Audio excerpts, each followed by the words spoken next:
Hey guys, welcome back to my channel. I have missed filming so much. Today I am filming on my humble MacBook because my camera is dead and I just wanted to film this Good Friday look that I did. I did my hair as well. I hope you enjoyed this video. It's a very easy glam, believe it or not. It only took me under 25 minutes, believe it or not. Hair, probably 10 minutes. So enjoy. If you like this video, give it a thumbs up. Until next time guys, bye.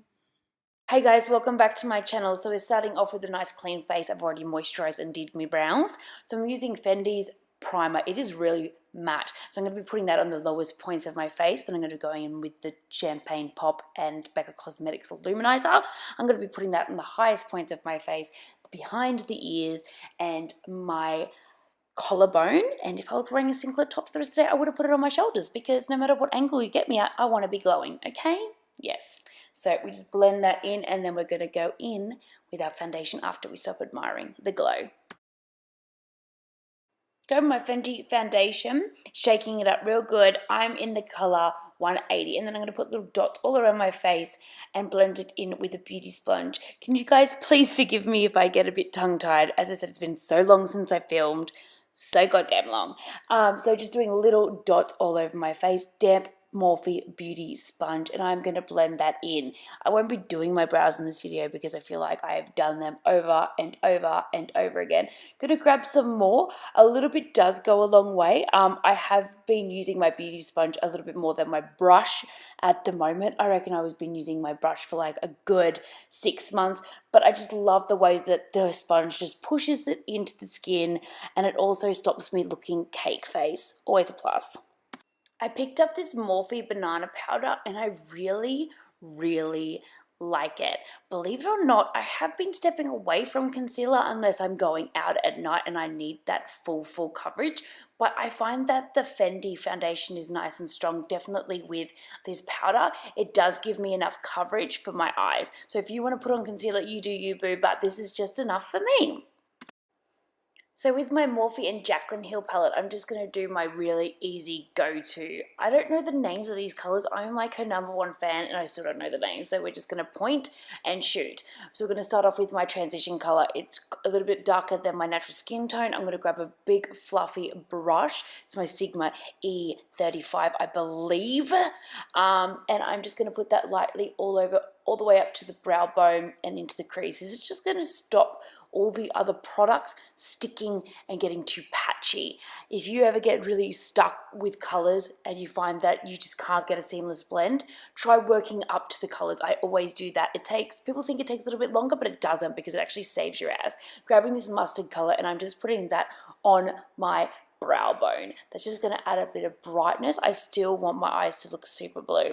So just putting that there, as you can see. I do go quite up when there's not one left on my brush and then on an outer V because I'm really going to smoke underneath my eyes. Grabbing that beautiful orange color. I always use this color on the same brush, just a little bit lower. Every time I get a color, I always drop it a little bit lower to create that smoke, as in my darker colors lower, and then if I ever get stuck, I just go back to the last color I did, wipe my brush off, and then smoke up the top. Sorry if you can hear road when there's construction going on behind my house, as always. So keep blending all the way through the outer V. Here I show you what I do when I blend. Windscreen wipers and little circles. Jaclyn Hill taught me that, and then when you think you're done, you keep going. Grabbing a smaller brush, I think this is my E25 by Sigma, and I'm patting that all over my lid. Pat, pat, pat, pat, then just blend. I want this to just pop underneath a light shimmer that I'm going to be putting on my eyes. Into the crease, smoke it out, don't forget the outer V. And if you look up, then just go underneath your lower lash line. Going in with this light mustard color again, see what I mean? How it's a bit chalky there, a bit patchy. Just go over it, smooth it out. Thank you. Easy as. Going in with that shimmer and just using my good old finger. They are so goddamn creamy, guys. You don't even need anything. If you want to step it up a notch, like if I was going out, I'll grab some MAC Fix Plus on my synthetic brush, but you know, my good old finger will do. Getting a pencil brush, grabbing the darkest brown color, and I'm just going to smudge that on top of my lash line. That's just going to create a little bit of a shadow to make my lashes look thicker, because I don't tend to use false lashes that often, hardly ever, to be honest. I've got the world's most sensitive eyes. So I just put this on my lash line and it just creates a little bit more thickness. Grabbing a darker color and just putting that into the outer corner just to help blend in that smoke line. I felt like it was missing a little bit of depth. I don't know if any of you are like me, you start up with a simple eye look, the next minute you catch in the black. So, you know, this is me trying to be subtle. Grabbing a lighter color again, you can kind of see how that's a bit chalky there, and I just keep blending it. Like, I'm not stressed, mate, just keep blending. Grabbing a smaller brush, I don't know what this is called, sorry. It's got a really nice little point on it, like a little teat. It's really great. Grabbing, oh, that's my favorite color in the palette, hey. And just going underneath the lash line with this. Everything that I put on my eyelid, I just do the exact same to my lower lash line. As you can see, keep your mouth closed, Kirsty. God, isn't that a beautiful face that we pull when we do anything with our lashes? Just gorgeous. Going in with Kat Von D's Shade and Light palette and my contour brush by Sigma. I was thinking which one to use because I'm pretty goddamn pale, but I used the first one. So I just pull the little faces so I can see my cheekbones. Going up there, so I go on my cheekbones, my forehead, my chin. If you have more than a 3-finger forehead, you should be contouring it if you want to. Like, you do you, but I think it looks nice with a bronzed forehead personally. Devastated about that pimple. Jesus, I've had that forever. It's still here. Using my Benefit Hoola bronzer just to go over that. I'm actually using my Sigma blush brush because rules were meant to be broken, okay?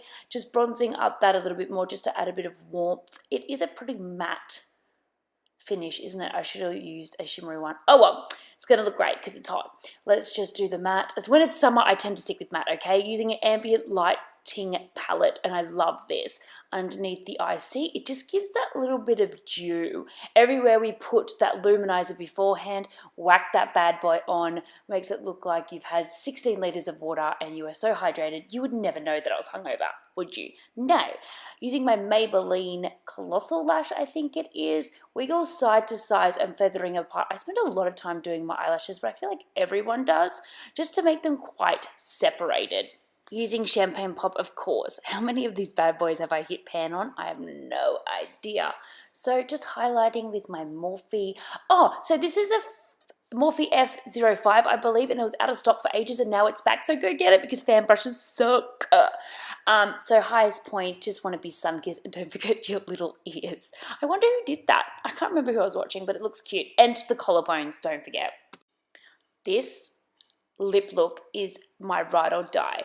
I don't know what the name is of this lip liner. I will write it for you. I'm currently downstairs because my beauty room is way too loud with construction. But what I do is I really overdraw my bottom lip. Okay, sorry, I didn't really give you a good example, but your lip will curl over, so there's always going to be a shadow there, so you can do that. And then I really fill it in. This is a very skin-colored color, like what my lips would be if they were even. And then I go in with my YSL in number 8. And then I top it off. Look, love it. I spend a lot of time lip lining only because I know that's everything else is going to wear off, and that's going to be my base. Number 8 by YSL. This is stunning. Oh, I'm getting distracted by my shimmer. I don't blame you for getting distracted. I'm using natural light today. No smoke and mirrors. This is all me. This is Kimberly in the Kylie Cosmetic and Kim Kardashian West collaboration. It is stunning. I love their lipstick, guys. Glossy lips are everything right now. And then we're just going to set our face with Lock-It by Kat Von D, and then we're going to move on to the So my hair's pretty clean. I think I washed it the day before. I'm just going to grab some sea salt spray by 11 in damp hair. I'm going to blow dry it in with my Dyson, using 2 parts of the hot with full-blown air. This Dyson is freaking incredible. I was taking it to work, but then I found the contrast of using that and another style of hairdryer was too hard, because you definitely have to teach yourself how to use this hairdryer compared to others, because it's designed to give you heaps of air, where other ones you have to get a lot of air in it, if that makes sense. Anyway, what I'm doing with this, I'm just creating some height around my hairline. I am pulling it the opposite direction to which way it's going to fall. Same with the back of my hair, grabbing a paddle brush and really pulling it because it is a tad sticky. Correcting underneath it, just grabbing as much volume. When my hair is too clean, it just sits flat and my curl just gets no texture, and also doesn't hold because my hair's too silky. So looking great, blasting, getting it all nice and dry. My Cloud9, I actually put it on at 200 degrees because I always recommend when you're straightening to not go over 180, but the reason why I recommend 200 degrees is because when you're curling, you're moving so fast, so it needs to get hot enough. So just don't touch it once you curl. With my short hair, I just kind of curl under to create a little bit of a kink, okay? So just under like that. It's quite short, doesn't really matter. That's showing you what to do. If you don't know how to curl and this is your first attempt, just practice on one section doing that. You don't really see me flick, just you got to fully twist the straightener. Keep hydrated, guys, as well. You know, this is very hard work. Always going away from the hairline, so curl away. And then my second one, I'm going towards only because I really want a messy look. Don't be too concerned if all your curls don't turn out the same. Don't be concerned if your ends are curly or some of them are straight. Oh, look at that chin, beautiful. It's going to be a lived-in messy look, okay? So it doesn't really matter. It's meant to have definition. It's meant to have texture. It's meant to have movement. So if they're all different, good. Don't be too concerned. If you want a really natural lived-in look like I have most of the time, leave the ends out. Pull it out. See how I'm twirling, but then I'm just kind of pinching my ends. Sometimes it is hard to do the back of your hair, but just turn to the side. Grab a bit. Use your mirrors and pull it. And it's not going to matter if you miss a spot because we're going to be using product to save our ass. Sorry about all the shakiness. I realize how shaky this video is. I will fix my camera for you guys next time. I promise. All right, just skipped a section for you. You get the gist. Now with the fringe, grab a big chunk, pull it, twist away. Leave the ends out. Let it cool down. My I-Want body spray back. This stuff is amazing, guys, for texture, for the second day look, to save your ass if you got caught in the rain and you want to make it work. I'm absolutely obsessed. So what I do is I shake my hair out with my hands, maneuver it, place it, put it in place where I want it to sit. I'm going to grab my I-Want body spray and I'm going to tilt my head to the side, left, right, and back because I want it to get into my roots. I want it to get into my ends. And then I'm going to use some Shebang Bang and put it all in place. I hope you guys enjoyed this video. It has been fantastic to film for you guys again. If you like it, give it a thumbs up and write a comment. Okay. And if you do these looks, oh my God, tag me in them. I love that. Okay, guys. Bye.